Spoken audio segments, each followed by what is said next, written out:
took a woman kidnapped. I mean, it's just the beginning. I just wanted y'all to be aware. I want some questions answered. I want, there's just so much going on there.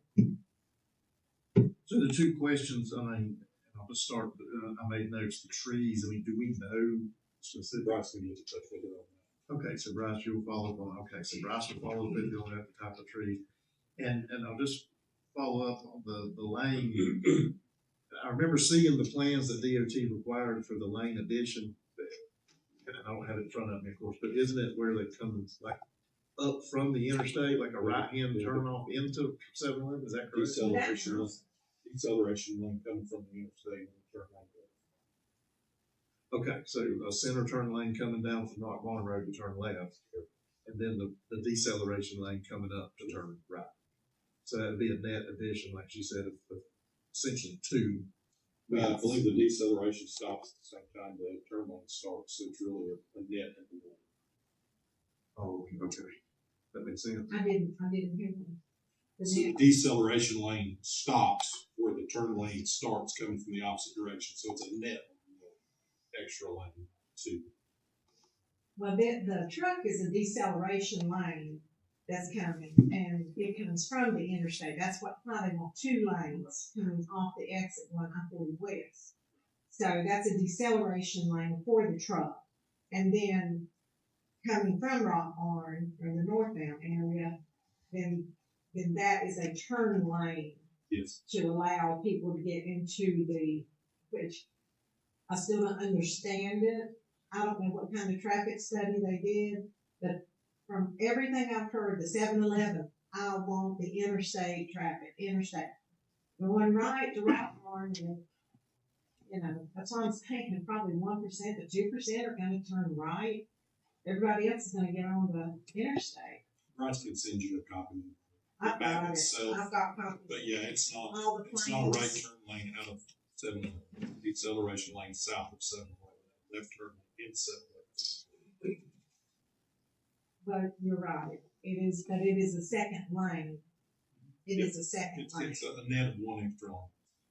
Well, if you look at it that way, I guess you're thinking of a net because they coincide. Right. One stops for the other. Yeah. So, but it's still going to be extra added onto Montclair Drive right there. I think it's DOT told me 7 feet across the street from Montclair Drive, 5 feet on Montclair Drive at the end of Montclair Drive Road, and that's for the right of way. So, but I couldn't believe 60 feet. I always thought it was 30 feet from the center of the highway. I had 15 feet, right away 15 feet for 40 years. And then all at once it's 60 feet. 60 feet from the center. So pretty sure it's always been. I don't know, I haven't had time to look at my deed. I was thinking that may be my mistake. Anyway, hopefully somebody can get with me and get me some. Bryce will follow up on the questions. Okay, thank you. Thank you. All right, anyone else wish to speak on any topic?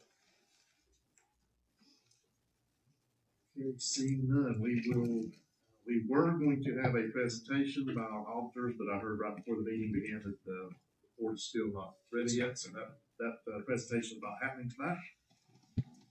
So we had two public hearings to have this evening. So I need a motion and a second to take us into a public hearing for the annexation of properties related to the International Rail Park. So moved. Second.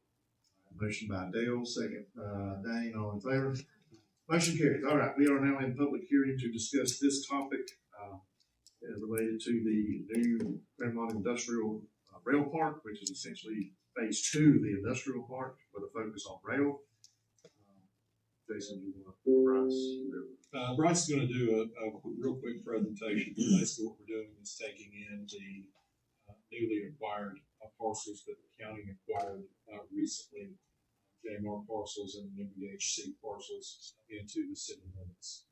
This up here. for this in the map, right? Just for everybody's benefit. Yes, I think he's got a presentation. Okay. As he's getting this up, these are for parcels that are basically west of the current map lot south of Highway 7. So parcels west of that.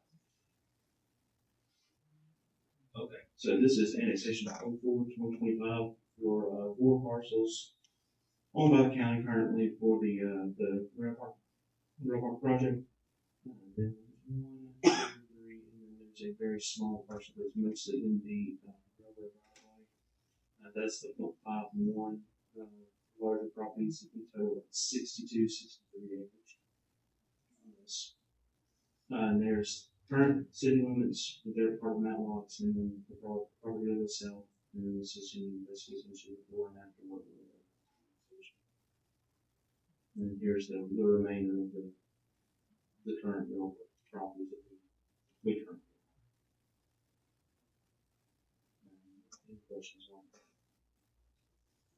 Not really a question, but I just want, just for the benefit of the public to know, the funding that we've received for this project, just for the development of it, the grants. Are you talking about for the roadway? Yeah, for the roadway. Yeah. Just to, So the roadway we received from PNC and the select sites folks, we received 2.48 million. For the roadway, we received 500,000 for the water line from the NC Railroad Company. And we actually will be looking at a change of scope for that contract on the engineering for the roadway later in this meeting to add the bidding services and contract administration and construction occupation to that particular contract so that we can go ahead and bid the roadway and water line hopefully in the next 2 months-ish for a breakdown sometime in the early spring. this is huge for the city of Claremont. I mean, basically, the space that's going to be here to develop is great. This whole site was named a top 15 select site in North Carolina for development. So it's a huge. That's why it's getting a lot of focus in the grant monies and things of that nature. We do not have to put out of pocket to get this early stage development. So I think it's a good thing. Councilors, any questions or comments related to this? And we are in a public hearing, so are there any members of the public who would like to speak on this topic? Good. I just want to ask, what exactly, this is for development, what do you plan on using it It's industrial. It's businesses. for business? Large industry. So Claremont, the city of Claremont owns all this, so. Well, Catawba County actually owns a bit of partnership with These particular annexations are Catawba County only owned. The other 3